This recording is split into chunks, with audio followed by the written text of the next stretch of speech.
পালাহি বহা নমস্কাৰ বহা ভালে আছা নহয় আছোঁ ছাৰ। ঠিক আছে আপোনাৰ গা ভালে আছে? গা একেবাৰে ঠিক আছে কাম কৰি আছোঁ শ্বুটিং কৰি আছোঁ কালি আমি 10টামানলৈকে কৰিলোঁ শ্বুটিং কালি হয় ঠিকে আছে বাকী কিছুমান কাম কৰিও আছোঁ হয় ছাৰ। ঠিকে আছে ভালে আছে গা নমস্কাৰ ফিল্মি জলিউডৰ দৰ্শকসকললৈ আমি স্বাগতম জনাইছোঁ আৰু আজি আমি আহিছোঁ আমাৰ সকলোৰে শ্ৰদ্ধাৰ মৰমৰ হেঁপাহৰ আমাৰ নিপন ছাৰৰ ঘৰলৈ আৰু আমি তেখেতৰ সৈতে আজি বহুতো কথা পাতিম আৰু ছাৰক আমি আমাৰ অনুষ্ঠানলৈ স্বাগতম জনাইছোঁ। ধন্যবাদ বহুত ধন্যবাদ ছাৰ আমি আপোনাক আমি সৰুৰে পৰা লগ পোৱাৰ হেঁপাহ আৰু আজি আপোনাক এই সুযোগতে লগ পালোঁ। আমি এই আমাৰ ফিল্মি জলিউডৰ ইণ্টাৰভিউৰ জৰিয়তে আপোনাক লগ পাইছোঁ আমি নিজকে সৌভাগ্য বুলি ভাবিছোঁ। এই নাই তেনেকুৱা একো কথা নাই সাধাৰণতে এইবিলাক লাগি থাকিবৰ কাৰণে ভাল পোৱাটো মন হয় ছাৰ আমি ছাৰৰ একেবাৰে ল'ৰালিৰ পৰা আপোনাৰ কথা কিছুমান জানিব বিচাৰিম। সুধি থাকা আপুনি ধৰক আমি দেখিছোঁ সকলোৰে জীৱনটো বেলেগ বেলেগ আপোনাৰো নিশ্চয় বেলেগ কাৰোতো মিল নাথাকিবই। সেইটো চিন্তাধাৰাৰ ওপৰত কথা মানুহে কেনেকৈ চিন্তা কৰে জীৱনটো কেনেকৈ অতিবাহিত কৰিব পাৰে সেইটো তেনেকৈ ভাবি থাকে তেনেকৈ কৰিবলৈ চেষ্টা কৰে। হয় হয় তাতে আকৌ আপুনি এজন আমাৰ অতি আদৰৰ শিল্পী আপোনাৰ জীৱনৰ সেইটো আৰু তোমালোকে ক'বা মইতো কাম কৰি আছোঁ যিখিনি কৰিব লাগে নিজৰ চেষ্টা অব্যাহত ৰাখিছোঁ বাকীখিনি দৰ্শক মানুহখিনি কেনেকৈ মোক লয় কেনেকৈ আশীৰ্বাদ দিয়ে কেনেকৈ বেয়া পায় কেনেকৈ ভাল পায় সেইবিলাক দৰ্শকৰ ওপৰত যোনে চাব বিচাৰে তেওঁলোকক। ছাৰ আপোনাৰ ল'ৰালি কালৰ কিছুমান কথা আমাক অৱগত কৰিব নেকি? ল'ৰালি কালত মোৰ জন্ম হৈছিল মোৰ তেজপুৰত জন্ম হৈ যেতিয়া স্কুলত দিবৰ হ'ল আমাৰ সময়ত আকৌ স্কুলত 5 বছৰ নোহোৱালৈকে নিদিয়ে 5 বছৰ হ'লে আমাক স্কুলত ভৰ্তি কৰায়। আমাৰ ঘৰৰ ওচৰতে এখন কলিবাৰী নিম্ন বুনিয়াদী প্ৰাইমেৰী স্কুল আছিলে তাতে মোক নামটো লগাই দিলে প্ৰথম 5 বছৰ সময় তাতে পঢ়া শুনা আৰম্ভ কৰিলোঁ কৰি তাতেই মই নাটকৰ বিষয়ে ইচ্ছা প্ৰকাশ কৰিলোঁ মানে মোৰ লগৰ সমনীয়াবিলাকে ক'লে যে আমি নাটক কৰোঁ এখন তেতিয়া মই তৃতীয় শ্ৰেণীমানত আছিলোঁ এখন নাটক কৰিলোঁ লাচিত বৰফুকন সেই পৰা আৰম্ভণি তাৰপিছত ল'ৰালি কালত যিখিনি কাম কৰে মানে প্ৰতিভাতে কৰে গোটেইবোৰ কৰিছোঁ গোটেইখিনি মই সুবিধা পাইছিলোঁ। এখন গাঁৱত পৰিৱেশত মানুহে যেনেকৈ ডাঙৰ হয় আমি তেজপুৰত আছোঁ সেই ধৰণেই আমি ডাঙৰ হৈছোঁ।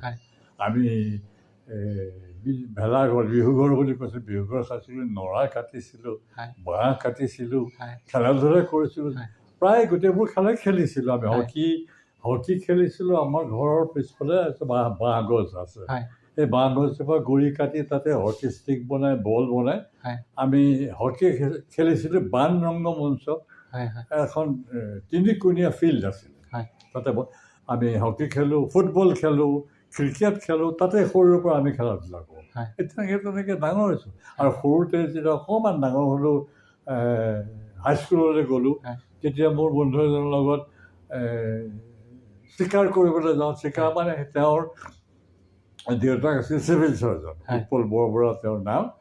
তেওঁৰ লগত তেওঁ আমাৰ লগতে পঢ়িছিল কিছু বছৰ তেওঁৰ লগত আমি তেওঁৰ বন্দুক এটা আছিল এয়াৰ গান সেইটো লৈ পেলাই আমি নদীত গুচি যাওঁ। নদীত গৈ পেলাই মানে হাঁহ চিকাৰ কৰোঁ বা কণা মুচৰি কওঁ সেইটো চিকাৰ কৰোঁ এইবিলাক আমি চিকাৰ কৰি ৰাতিপুৱাই যাওঁ দুপৰীয়া আবেলি ঘূৰি আহোঁ।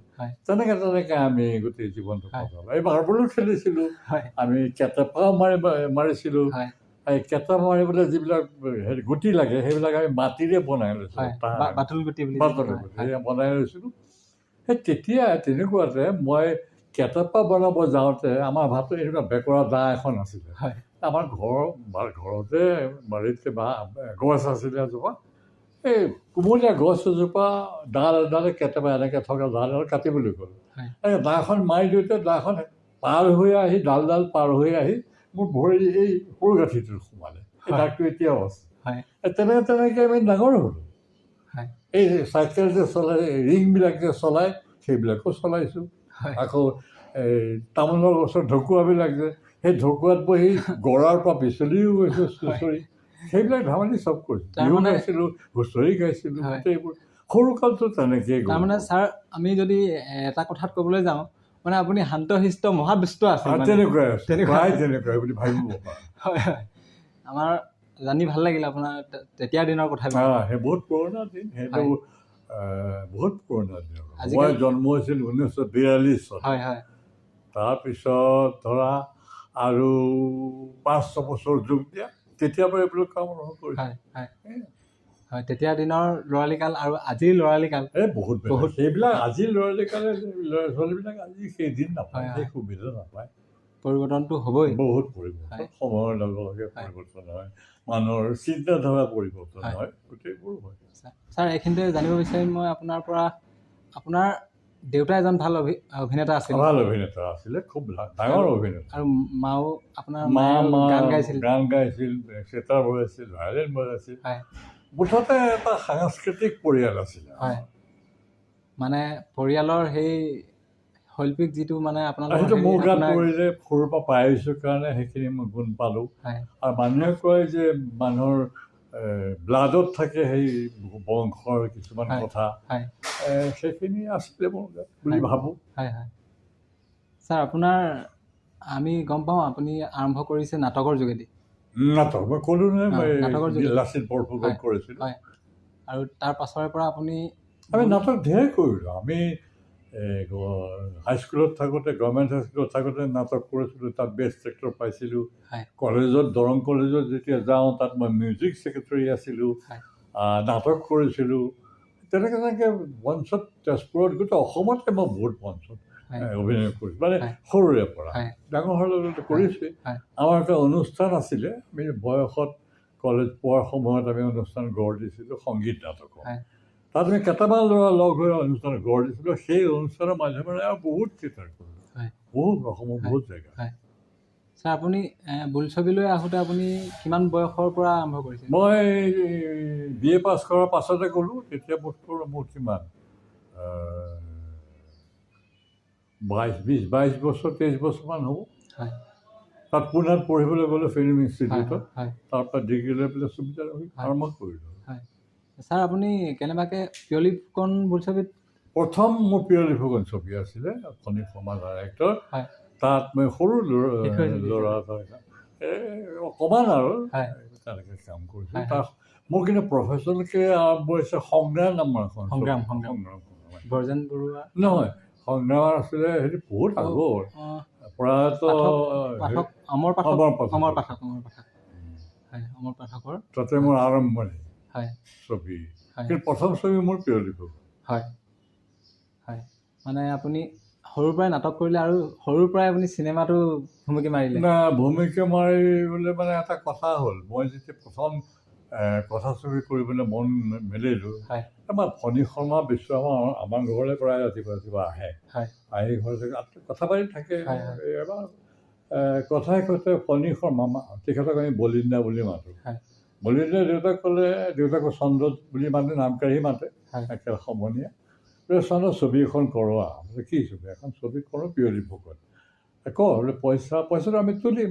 তেনেকৈ পইচা গোটাই তাৰপিছত কামা প্ৰসাদ আগৰৱালা বুলি এজন মানুহ, প্ৰডিউচাৰ, ওলাল, তেজপুৰ ব্যৱসায়ী মানুহ, তেখেতে ফাইনেন্স কৰিলে। ছবিখন হ'ল। যেতিয়া শুনিলোঁ ছবি কৰিব, মোৰ মনত মানে সোমাই আছে মই ছবিত অভিনয় কৰিব লাগে। গতিকে বলিন্দাক মই কুতুৰি আছোঁ, মই ওলাম। সেই বুলি ক'লে, ওলাবি যা, অভিনয়খন মই শ্বুটিং কৰিম, তালৈ আহিবি, আহি পেলাই মই যেতিয়া শ্বুটিং কৰি থাকিম, তই মোৰ ওচৰত থাকিবি, যেতিয়া মই শ্বট ল'বলৈ আৰম্ভ কৰিম, তোক যেনেকৈ কওঁ তেনেকৈ যে। মোক ক'লে যে এই মানুহখিনি যে দৌৰি আছে, আচলতে এই হাতী এটাক সৰু পিয়লিয়ে ভাং খুৱাই দিয়ে।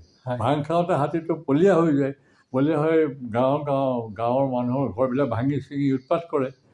সেই উৎপাত কৰোঁতে মানুহবিলাক দৌৰা দৌৰি কৰে ন, পলাই নহয়।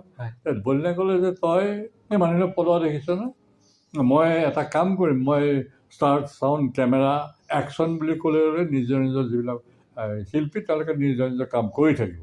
আৰু তোক যেতিয়া মই ক'ম দৌৰ বুলি, তই দৌৰ মাৰিবি, কেমেৰাটো আহি কেমেৰালৈ কিন্তু নাচাবি। সেইদৰে দৌৰ মাৰি গ'লোঁ, গৈ তেনেকেই প্ৰথম শ্বট আৰম্ভ হ'ল। তেনেকেই চিনেমালৈ আহিলোঁ।